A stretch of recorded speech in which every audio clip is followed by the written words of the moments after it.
નમસ્કાર, nation plus ન્યૂઝમાં આપનું સ્વાગત છે. હું છું ધોલ પરમાર.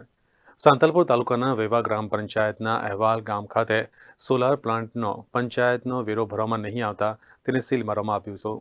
પાટણ જિલ્લાના સાંતલપુર તાલુકાના વેવા જૂથ ગ્રામ પંચાયતની અંદર આવેલ અહેવાલ ગામ ખાતે 105 મેગાવોટનો સોલાર પ્લાન્ટ આવેલો છે. સોલાર પ્લાન્ટના ગ્રામ પંચાયતમાં વેરા ₹30 લાખ બાકી નીકળતા હતા, જે ભરવામાં નહીં આવતા તાલુકા વિકાસ અધિકારીએ સોલાર પ્લાન્ટ સીલ મારવાનો આદેશ કર્યો હતો. आज 22 तारीख को सांतलपुर तालुका के एवाल गांव में स्थित रिन्यू पावर जो सोलर कंपनी है, इनको हमने सील किया है. ग्राम पंचायत के हमारे जो आगेवान हैं, हमारे सरपंच, तलाटी और जो भी डेलीगेट्स हैं वो यहाँ पर मौजूद हैं. तालुका पंचायत की तरफ से तालुका विकास अधिकारी के रूप में मैं यहाँ पे हूँ.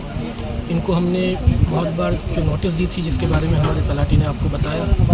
उसके बाद मैंने खुद ने भी इनको एक नोटिस दी, पर फिर भी इनके द्वारा कोई भी ऐसा आधार या ऐसा कोई भी सबूत हमारे सामने ये नहीं प्रस्तुत कर पाए कि जिसके माध्यम से ये साबित होता हो कि इनको प्रॉपर्टी टैक्स नहीं देना है. इसलिए आज हमने कार्यवाही की है पंचायत धारा के अधिनियम के अनुसार और आज इस कंपनी को हमने सील किया है.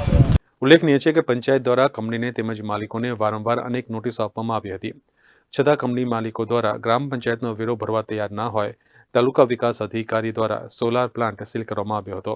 અને એમને માગણા બિલ પણ મોકલાવેલું અને તે પણ માગણા બિલની અવગણના કરવામાં આવેલી અને ત્યારબાદ બીજી માગણા નોટિસ પણ એમને આપવામાં આવેલી. ત્યારબાદ ત્રીજી માગણા નોટિસ આપવામાં આવેલી. આ માગણા નોટિસ આપી પછી નોટિસ આપવામાં આવી.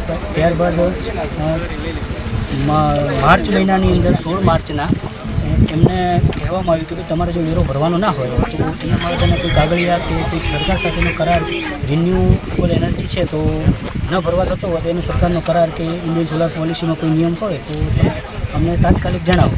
એ દ્વારા કંઈ પણ જણાવવામાં આવ્યું નહીં અને પછી 20 તારીખને એમને જાણ કરી અને એમને લેટર આપ્યો. પછી 21 તારીખને એમને વળતાપત્ર જણાવવામાં આવ્યું.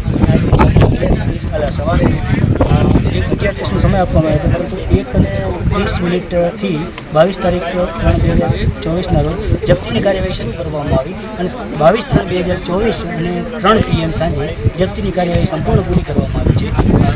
હવેથી જો આ એમને બાકી 30 લાખ જેટલો ગ્રામ પંચાયતનો પ્રોપર્ટી ટેક્સ નિયમોને સામે ગુજરાત પંચાયત અધિનિયમની જોગવાઈ કલમ 200ની જોગવાઈ મુજબ નાખેલો હતો અને પંચાયત નિયમો 1964નું પાલન પણ કરવામાં આવેલું હતું.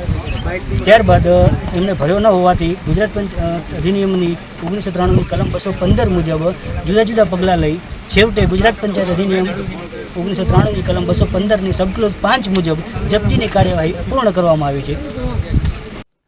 દીપક Sathwara, nation plus news, Patan. સમાચારોના સતત અપડેટ માટે નેશન પ્લસ ન્યૂઝના યુટ્યુબ ચેનલને સબસ્ક્રાઇબ કરો, બેલ આઇકન દબાવો અને ફોલો કરો ઇન્સ્ટાગ્રામ, ફેસબુક અને ટ્વિટર પર.